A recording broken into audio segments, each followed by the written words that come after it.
Hi dear friends, आप सभी का स्वागत है स्टडी विथ राहुल 247 पर।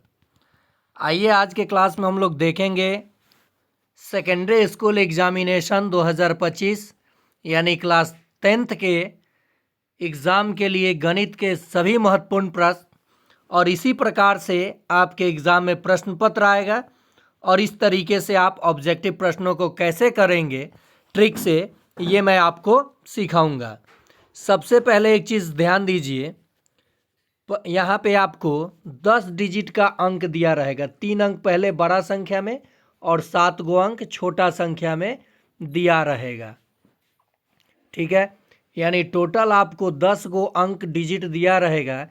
देखिए यहाँ क्या कह रहा है, परीक्षार्थी OMR उत्तर पत्रक स्थान पर अपना प्रश्न पुस्तिका क्रमांक 10 अंकों का अवश्य लिखें।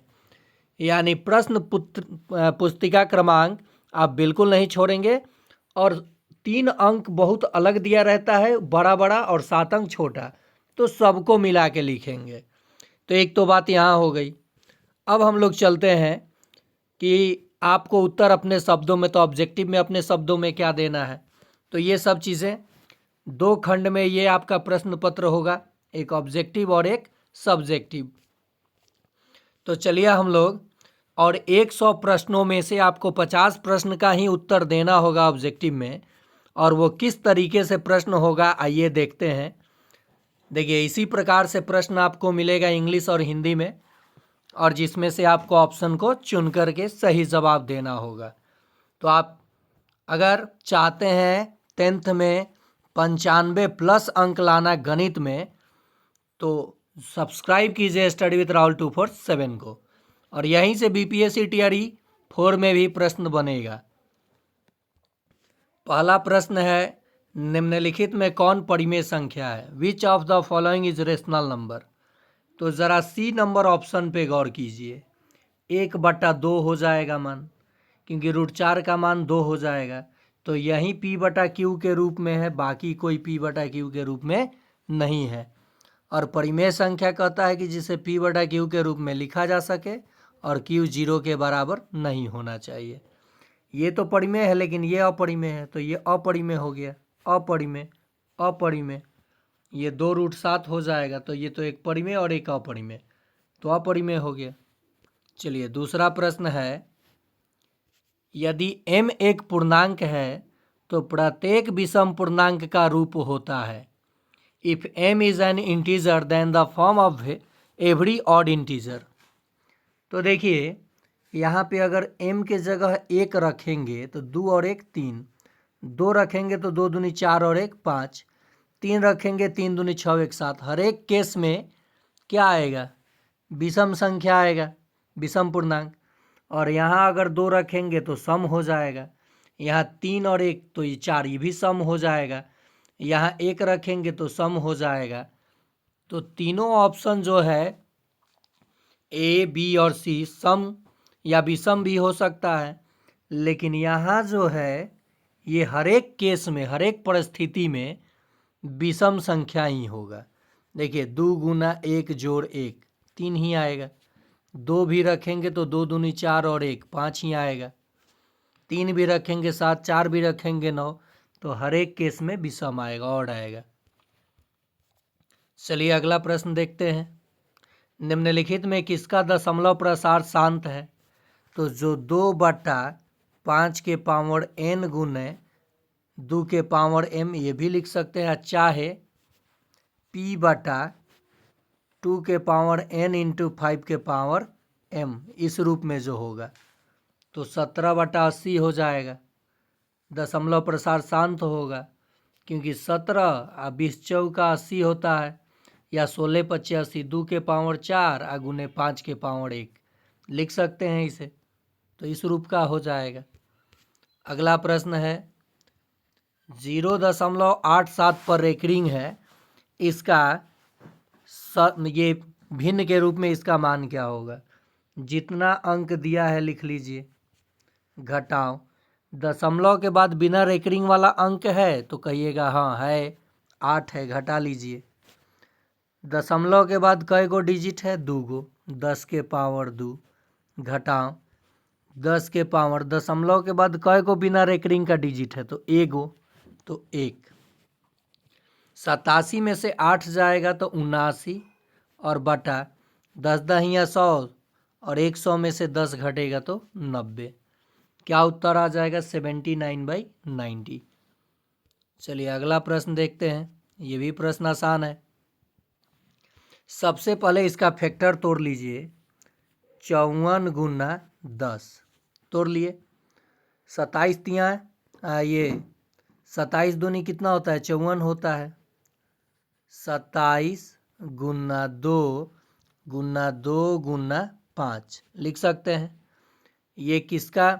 यहाँ देखिए 2 3 5 दिया है ना, तो 2 के पावर 2 आ गया। 27 3 का क्यू है और 5 के पावर 1 है। इस रूप में मैंने तोड़ लिया। इसका मतलब x के मान 2 हो गया। x का मान क्या हो जाएगा? 2, y का मान 3 और z का मान 1। तो x प्लस वाई, 3 2 5 में से 1 घटेगा तो 4 आएगा। देखिए कितना लाजवाब प्रश्न था। क्या आएगा? 4 आंसर आ जाएगा। कैसे? 2 3 5 और इसके पावर है x y z, तो 2 3 5 पावर में क्या आया? 2 आया, 3 आया, 1 आया। इसका मतलब x बराबर 2 है, y बराबर 3 है और z बराबर 1 है। तो 3 2 5 में से 1 घटेगा, 4 होगा। ऐसे आप तोड़ सकते हैं फैक्टर को।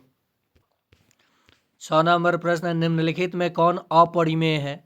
तो √13 में √13 से गुना होगा तो ये तो 13 हो जाएगा, परिमेय हो गया। यहाँ देखिए ये 21 हो जाएगा 441 और ये भी परिमेय है।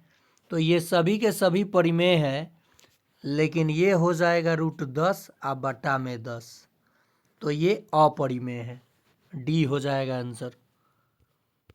आ रहा है आपको समझ में? Which of the following is irrational number? Option number D, क्योंकि ये सब तीनों परिमेय हो जाएगा। इसका मान 21 बटा कितना हो जाएगा बताइए? 99 या कितना? इसको p बटा क्यू में आप लोग बताइएगा। नेक्स्ट है, देखिए एक्स वाई या ए बी सी डी करके भी पूछ लेगा। यदि m और n दो अभाज्य संख्याएं हैं तो इनका महत्तम समावर्तक क्या होगा? If the m and n are two prime numbers then their highest common factor will be 1। LCM बोलता तो mn हो जाता। अगर यहीं पे कह दे कि a और b दो अभाज्य संख्याएं हैं तो उसका महत्तम समावर्तक तो एक ही होगा। चलिए अगला प्रश्न है, दो संख्याओं का गुणनफल दिया है, उसमें से लघुत्तम दिया है, तो महत्तम समावर्तक। तो देखिए गुणनफल में डायरेक्ट आप क्या कीजिए, लघुत्तम से भाग दे दीजिए, आपको महत्तम मिल जाएगा। तो ऑप्शन से हम लोग धर लेंगे, 2 3 6 होगा। और देखिए 182 का पहाड़ा 3 बार पढ़ेंगे तो कभी 2300 आएगा? नहीं आएगा। तो ये कट गया और डी कट गया, नहीं हो सकता है। ये 23 बार में अगर पढ़ेंगे तो ये तो 18 दूनी 36, 3000 फान जाएगा, तो यह आंसर नहीं होगा। आंसर हो जाएगा 13। जब भाग देंगे 2366 को हम लोग 182 से, तो ऑप्शन देख के ही उत्तर दिया जा सकता था। ये मैं सिखाने की कोशिश कर रहा हूँ। नेक्स्ट है, निम्नलिखित में से किसका दशमलव प्रसार अशांत है? क्या बोला है? अशांत। तो यहाँ देख लीजिए, पहले सिंपलेस्ट, ये तो दोनों शांत तो हो जाएगा, तो आंसर नहीं होगा, क्योंकि मुझे सीधे दिख रहा है कि 8 5 40 और ये 100 गुना 10, यानी तो ये भी शांत हो जाएगा। अब इन दोनों में चेक करना है कौन अशांत होगा। तो 13 और 441, देखिए ये कट है 13 26 33 39। अगर 44 में से हम 26 घटाते हैं, 44 में से 26, तो 14 में से 6 जाएगा, 8 6 14, और 3 में से 2 जाएगा 1 और फिर 181। हाँ चलिए यहाँ 16। एक चीज़ देख लीजिए, ये भी आंसर नहीं होगा, यो नहीं, ये सब शांत है, तो आसान तो डी हो जाएगा। कैसे मैंने पकड़ा? 17/16 गुना 10 तो लिखा जा सकता था ना इसको। तो 17 इसमें से और एक 2 आ जाएगा, 2 पचे 10, तो 2 के पावर 5 और गुना 5 के पावर 1, 32 पचे 160 हो जाएगा। ठीक है, 3 पचे 15, 5 दूनी 10, 150 और 60, तो इस रूप में ये भी टूट जाएगा। तो ये क्या पूछा है? Which of the following is non terminating decimal expansion, तो ये हो जाएगा डी। बाकी सब टर्मिनेट के रूप में है। p/2 to the power n into 5 to the power m, then the fraction will be terminate decimal. Another term can't be terminate, will be non-terminate decimal. ये भी मज़ेदार प्रश्न है। 10 नंबर, p बराबर ए बी का q तथा q बराबर a के पावर 4b और ए बी अभाज्य संख्याएं हैं, तो ए बी का HCF तो 1 होगा और LCM ए बी ही होगा, और ये बी क्यू है, ये a के पावर 4 है, अलग अलग चीज़ें हैं। तो जब हम इसको गुना करेंगे तो a के पावर 4 और 1 5 हो जाएगा यहाँ पे। हाँ चलिए ठीक है, ए बी इसमें से कॉमन ले लिया मैंने, ए बी, तो क्या बचेगा यहाँ पे? देखिए बच जाएगा, ए बी कॉमन लिया है तो बी का स्क्वायर और गुना ए बी कॉमन लिया हूँ तो ए के पावर, ए बी कॉमन लिया हो ना, तो यहाँ बी कॉमन लिया तो 2 बचा, और इसमें से ए बी कॉमन लिया अगर तो ए के पावर 3 बचा, ये हो गया। तो यहाँ देखिए ए के पावर 4 हो जाएगा और बी के पावर 3 हो जाएगा, इसका एलसीएम। लघुत्तम पूछा है, ए के पावर 4 और बी के पावर 3, सी आंसर हो जाएगा। अगला प्रश्न है, निम्नलिखित में से कौन सा युग्म सह अभाज्य है? तो जिसका HCF 1 होगा, तो 9 और 16 में HCF क्या होगा? 1 होगा, तो ये सह अभाज्य है। बाकी सह अभाज्य नहीं है, क्योंकि देखिए 15 तियाँ 45, 21 पच्चे 105, 14 सत्ते 84, कट जाएगा सब। Which of the following is को प्राइम? 9 और 16। P बड़ा Q के रूप में इसे लिखना है तो सिंपलेस्ट करना होगा। 3125 है, पूरा संख्या लिख लिया मैंने, और दशमलव के जगह 1 और 4 गो डिजिट है तो 4 गो जीरो, दशमलव के बाद 4 डिजिट है तो 4 गो जीरो। ये 3125 किसका वर्ग है बताइए? अब इसको आप काट करके कमेंट में जवाब दीजिएगा 12 नंबर प्रश्न का कि उत्तर क्या होगा। ओके, कमेंट में आप लोगों को जवाब देना है। ऐसे 25 से देखिए, 25 से काटिएगा पहले बड़ा अंक से, 400 आएगा, उसके बाद देख लीजिएगा। काट दूं? चलिए देखता हूं कितने लोग जवाब दे पाते हैं। अरे 100 प्रश्न रहेगा मेरे भाई, आप लोगों को 100 में से 50 ही रंगना है, तो जो आसान है पहले फटक फटक रंग लीजिएगा। निम्नलिखित में कौन सा बहुपद है? तो जिसका घात क्या हो? धनात्मक संख्या हो। तो देखिए सी हो जाएगा, बहुपद है, बाकी कोई बहुपद नहीं है। ये एक्स जो ऊपर जाएगा तो ऋणात्मक हो जाएगा घात, ये रूट में एक्स है, ये भी पूर्ण संख्या नहीं है, यहाँ भी रूट में एक्स है, तो क्या हो जाएगा आंसर? कौन बहुपद है? C number. अब देखिए इस प्रश्न का जवाब, बहुपद का घात क्या होगा? तो जब हम गुना करेंगे तो मैक्सिमम पावर को ही घात कहा जाता है, तो 3 में 2 जोड़ लीजिए, 5 हो जाएगा। बहुपद 2x² माइनस 6 के शून्यक है, तो देखिए 2x² बराबर 6 हो जाएगा, उधर जाएगा जीरो की तरफ, तो x² बराबर 6/2 हो जाएगा, यानी 3, तो x बराबर हो जाएगा प्लस माइनस √3, यानी जोड़ का एगो √3 हो जाएगा और माइनस का √3, तो जोड़ का √3 और माइनस का √3, ए आंसर हो जाएगा। देखिए बहुपद का मान बताना है 16 नंबर प्रश्न में, तो क्या करना है? प्रत्येक x के जगह 2 रख देना है।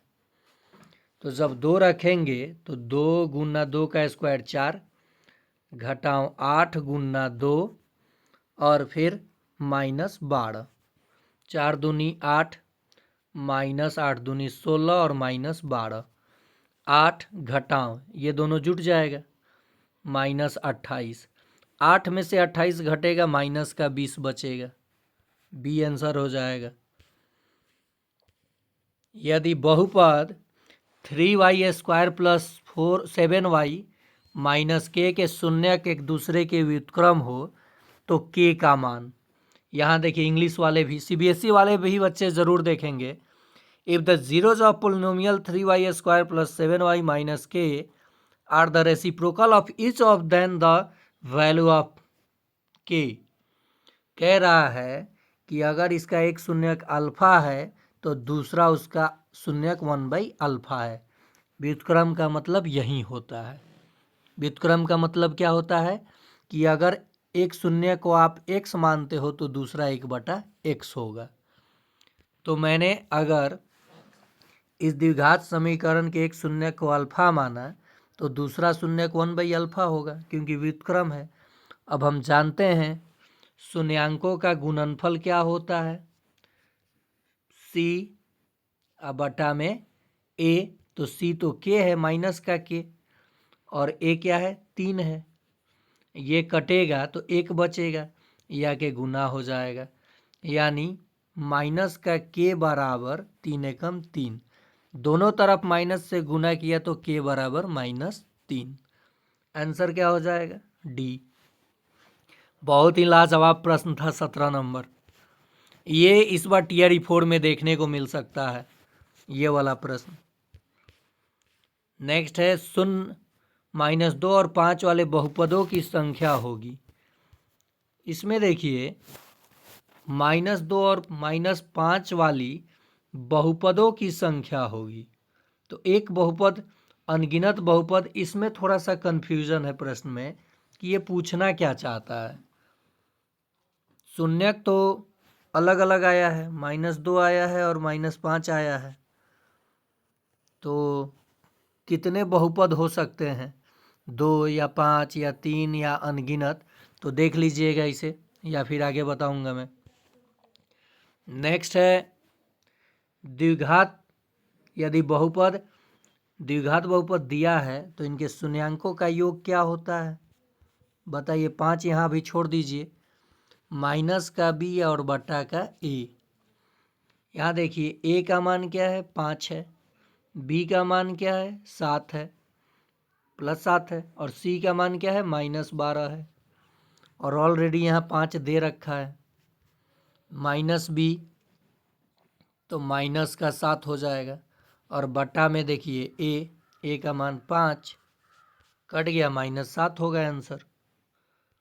सीधे आप जान लीजिए द्विघात बहुपद के शून्यांकों का योग होता है माइनस का b बटा का a, यानी x का -x का गुणांक और बटा x² का गुणांक, और गुणनफल होता है अचर पद बटा x² का गुणांक, यानी a। कैसा है ax² plus bx plus c के रूप में जनरल टर्म दिया हो तो उसके लिए ये चीज़ें मैंने बताया। तो यहाँ अगर पूछा होता कि अल्फ़ा इंटू बीटा बताइए तो -12 और बटा का 5 आंसर हो जाता। चलिए अगला प्रश्न है, ये जनरल टर्म त्रिघात बहुपद का दिया है, अगर पद के अनुसार देखा जाए तो चतुर्थ पदी बहुपद है। शून्यांकों का गुणनफल पूछा है, ये होता है माइनस का d और बटा का a, माइनस का d और बटा का a, डी आंसर हो जाएगा।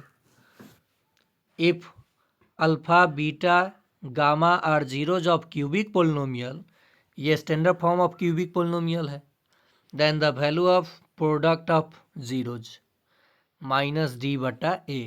यहाँ तीनों चीज़ मैं बता देता हूँ आपको, अल्फा जोड़ बीटा जोड़ गामा हो जाएगा आपका माइनस का b बटा का a, अलग अलग शून्यांकों का योग alpha beta, beta gamma, gamma alpha, ये हो जाएगा C बटा का A, और अल्फ़ा बीटा गामा हो जाएगा माइनस का D बटा का A। देखिए सब में नीचे में A है, एक्स क्यू का गुणांक है, और ऊपर से शुरू कीजिएगा तो बी सी डी, आप पहला में माइनस, दूसरा में प्लस, तीसरा में माइनस, ये चीज़ याद रखिएगा, आपका काम हो जाएगा। स्क्रीनशॉट ले लीजिए इसका, यहाँ से प्रश्न बनेगा ही बनेगा। चलिए अगला प्रश्न है,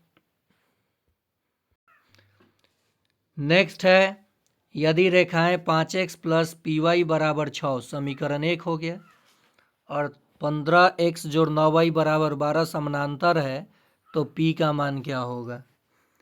a1 बटा a2 is equal to b1 बटा b2 not equal to c1 बटा c2, तब ना समानांतर होगा, कोई हल नहीं होगा इक्वेशन का।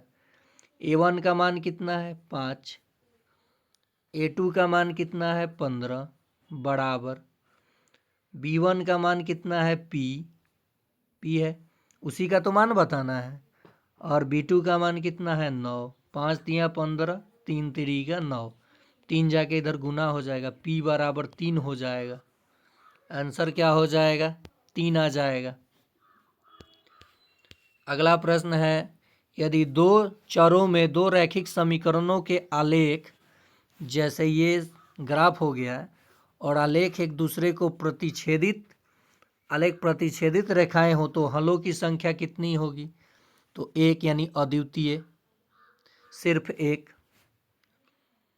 देखिए ओनली ऑन हो जाएगा, only one. If the graph of two linear equation two variables in intersecting lines, एक दूसरे को एक बिंदु पे प्रतिच्छेद करेंगे, तो उस केस में अद्वितीय हल, यूनिक सॉल्यूशन होता है, ओनली वन सॉल्यूशन। और जब पैरेलल जाता है तो कोई हल नहीं, ए हो जाता है। अगर एक दूसरे पे संपाती हो जाए तो अनंत हल हो जाता है। तीनों चीज़ बता दिया मैंने। ये प्रश्न देखिए, कौन सा मान इसको संतुष्ट कर रहा है? 5 रखेंगे x के जगह पे, तो 5 5 जा 25, और y के जगह 0 रखेंगे तो 25 में से 8 घटेगा तो 0 आएगा? नहीं आएगा, तो आंसर नहीं होगा। x के जगह अगर 0 रखेंगे तो 0, और y के जगह 8, तब भी 0 नहीं आएगा, इहो कट गया। x के जगह 0, y के जगह 0, तो 0 आएगा, यहाँ भी 0 आएगा, आंसर सी हो जाएगा। ऑप्शन से ही आंसर बना सकते हैं आप लोग।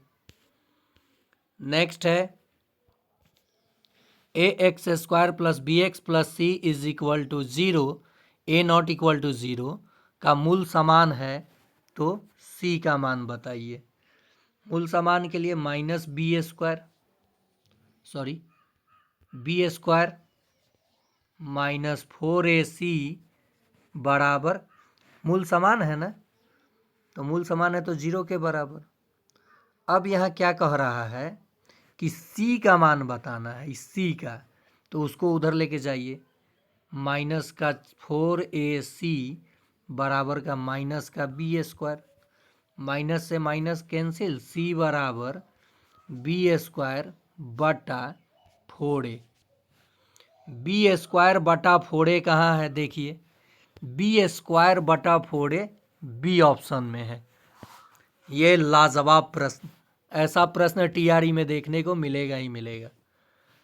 थोड़ा लेट शुरू किया क्लास 10th वालों के लिए मैं ब्रह्मास्त्र लास्ट में ही देता हूँ, तो आप लोग, अगर आपके जान पहचान में कोई बच्चा है सर्कल में, तो उसे ये सेंड कर दीजिएगा, सेम टू सेम प्रश्न पूछा जाएगा एकदम।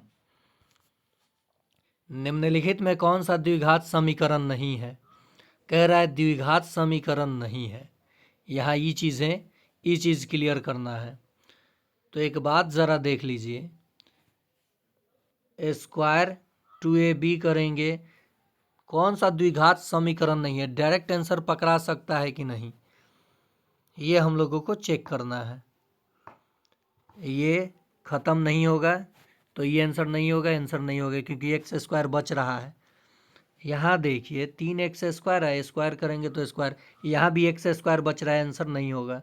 ये x² खत्म हो जाएगा, 2x² प्लस प्लस तो माइनस खत्म हो जाएगा स्क्वायर, तो यही आंसर होगा। नहीं समझे आप लोग?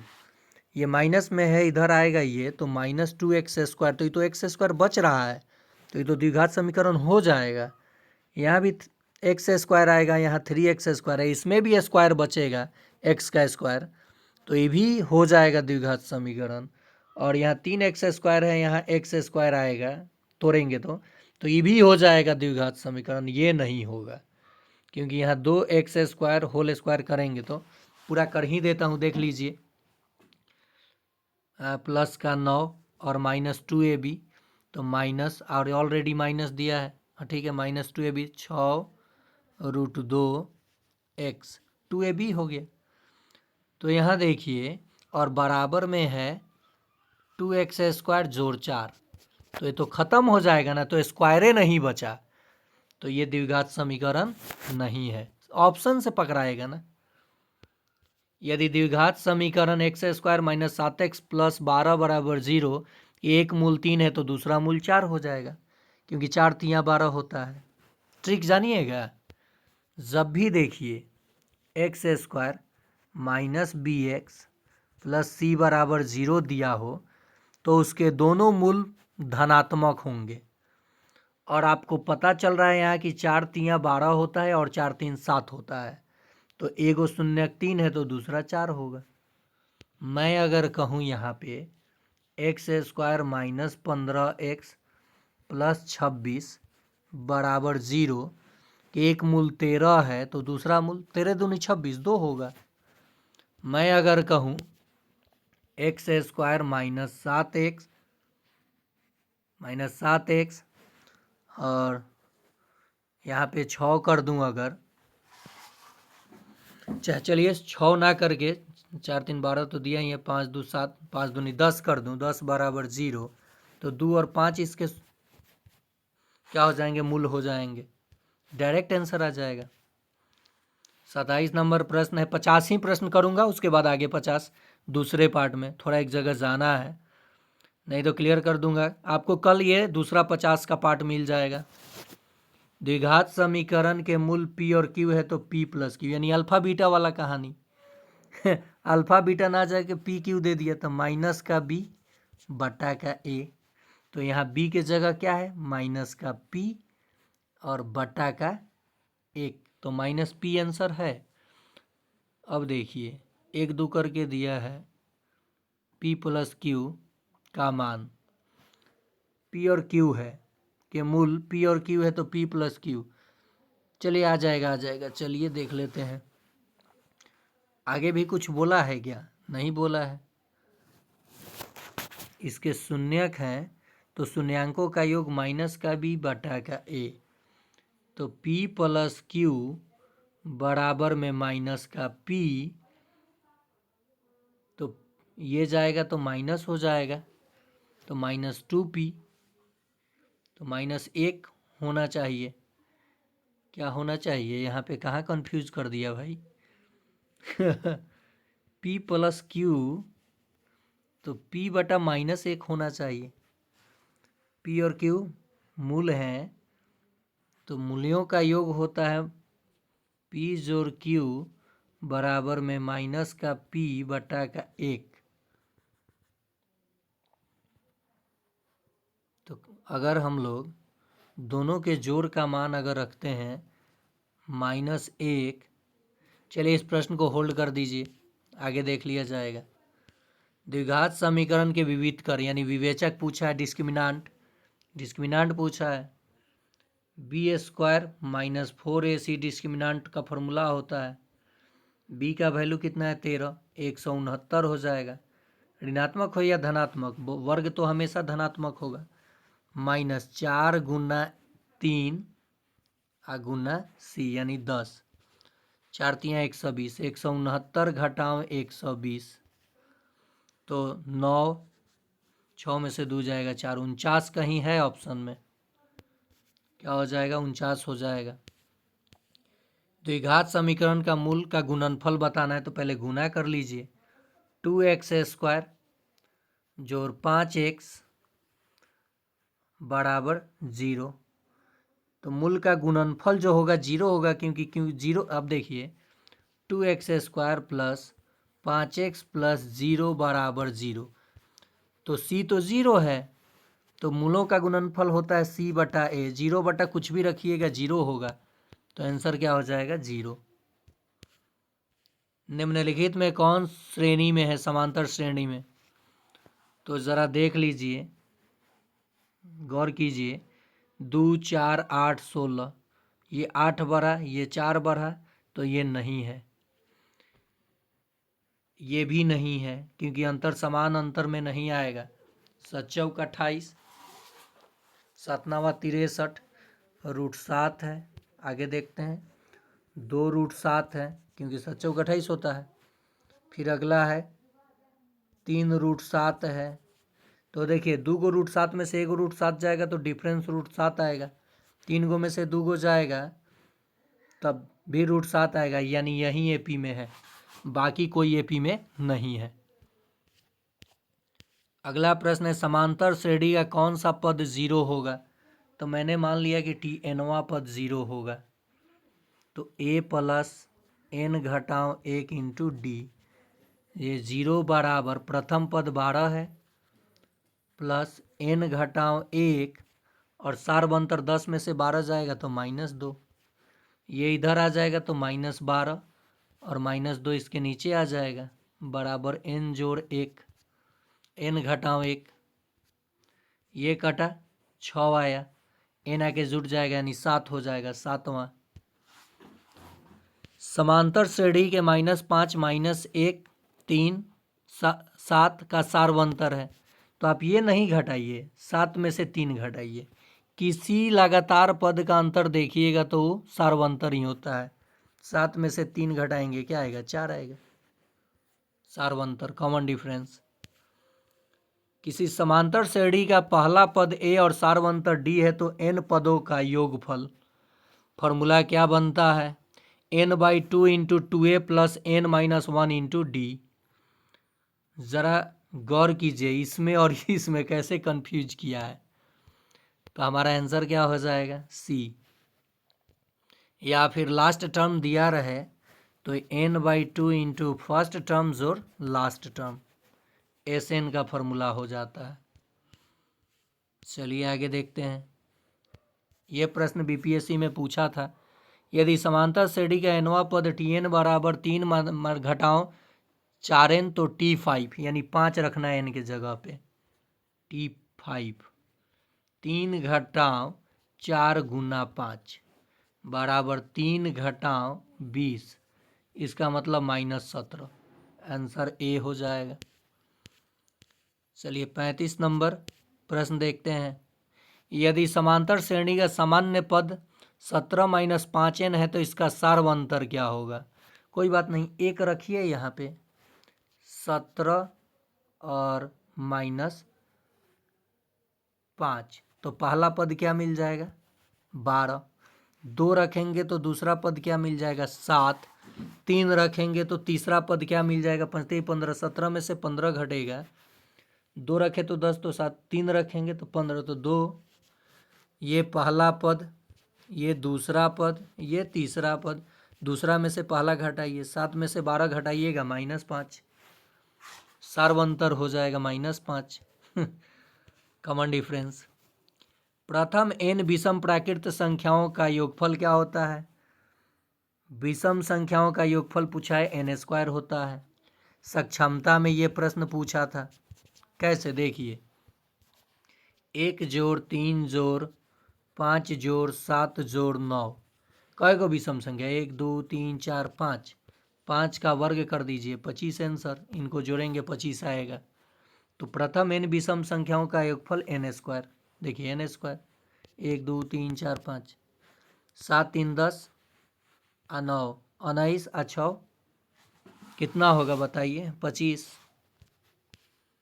तो अब अगर मैं कहूँ कि प्रथम 15 विषम संख्याओं का योग बताइए, तो 15 गुना 15 225, प्रथम 50 विषम संख्याओं का योग 50 गुने 50 2500।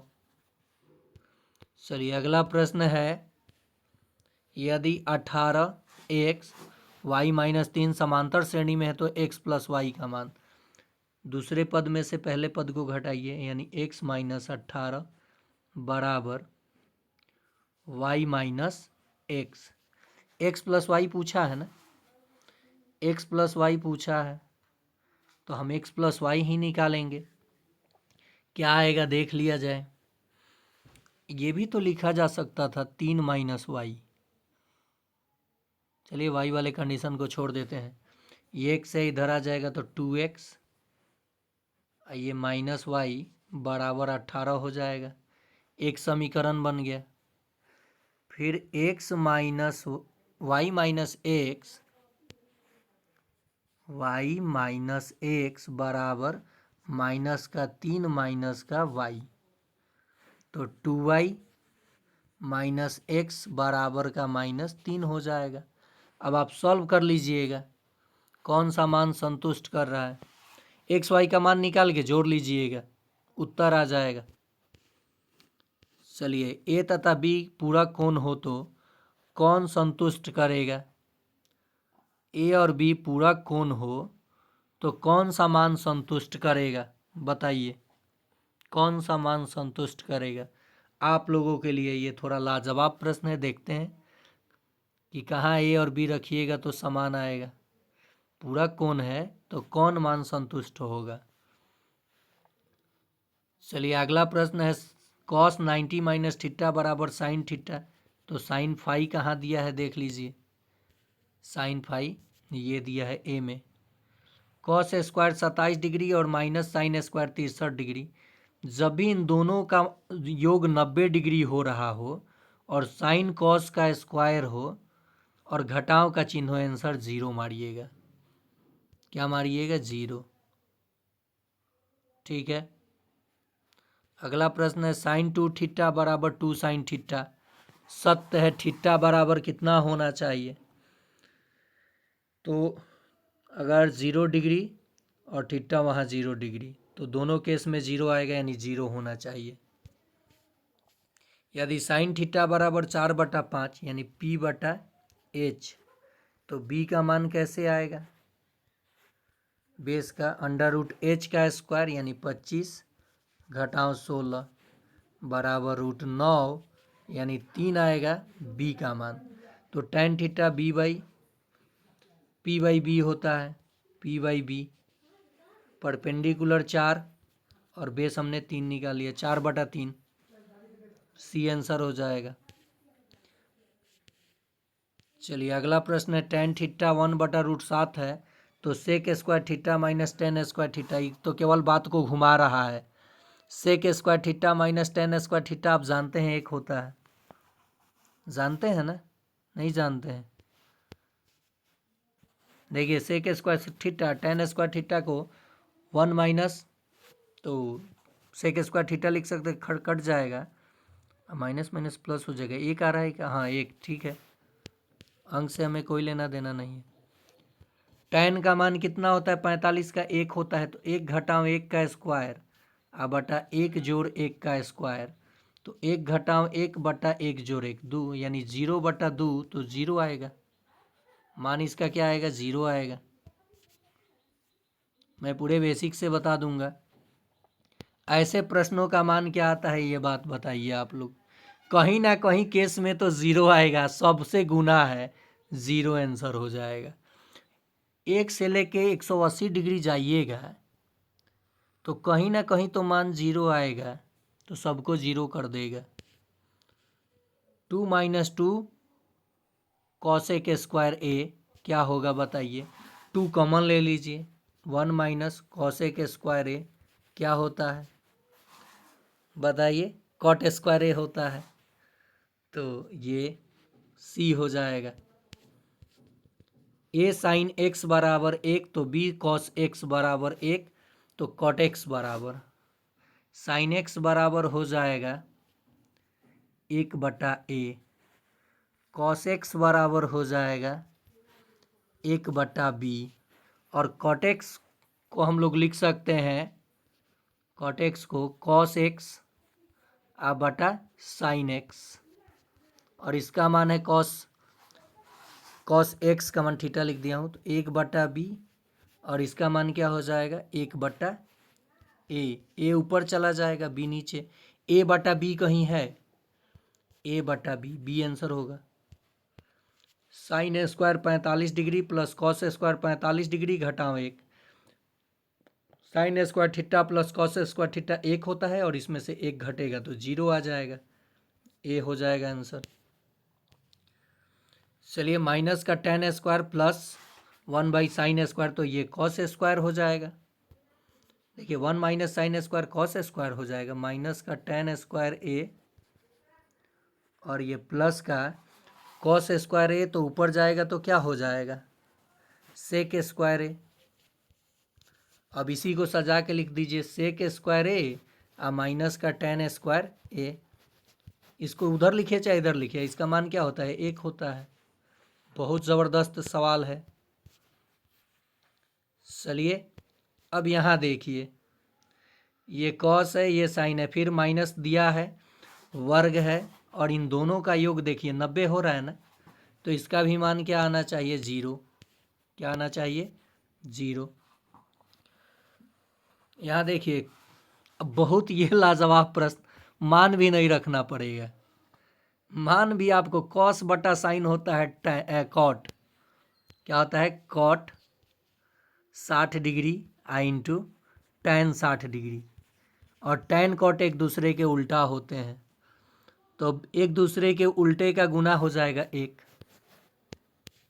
चलिए नेक्स्ट प्रश्न है यहाँ पे, cosec phi minus cot phi बराबर वाई, तो कॉट फाई का मान बताना है। अच्छा जी, तो उसके टर्म में निकाल करके कॉट के वहाँ रख देंगे तो हमारा मान आ जाएगा, शायद साइन कॉस में बदल करके निकाल लीजिएगा। 53 को हो गया। आगे देखते हैं, कॉसेक 30 डिग्री का मान, तो साइन 30 का मान क्या होता है, फिंगर पे आपको आना चाहिए 1/2, तो कॉसेक साइन का उल्टा होता है 2 हो जाएगा। तो किसका मान देखिए, अब देखिए साइन 30 डिग्री का मान क्या होता है 1/2, सेक 60 का मान क्या होगा, कॉस 60 का मान होता है, कॉस 60 का मान, यहाँ देखिए सेक दिया है ना सेक 60, तो कॉस 60 का मान कितना 0, 30, 45, 60, 1/2, तो सेक 60 का मान 2 होगा, यानी उत्तर देखिए कितना घुमा के दिया है, सेक 60 डिग्री होगा। ये है 2 cos 3 थीटा बराबर 1, ये क्यू थीटा है कि 3 थीटा है भाई, हाँ ठीक है, तो थीटा का मान बताना है, cos 3 theta is equal to 1/2 हो जाएगा, और cos 1/2 का मान, किसका मान 1/2 होता है कॉस का, बताइए 1/2 किसका मान होता है, तो आप कहेंगे 90 डिग्री का, किसका 90 डिग्री का यहाँ, तो cos 3 थीटा बराबर cos 90 डिग्री, cos से cos को हटा दीजिए, 3 थीटा बराबर 90, तो 3 से 90 कटेगा 30 डिग्री आंसर आ जाएगा। कितना आ जाएगा 30 डिग्री। जो प्रश्न छोड़ा था उसको मेंटेन करा रहा हूँ यहाँ पे कॉस बी का मान पूछा है, साइन बी का मान दिया है, कॉस बी का मान, सीधे से बात आपको याद रखना चाहिए कि कॉस को साइन के टर्म में लिखिएगा तो √1 माइनस साइन स्क्वायर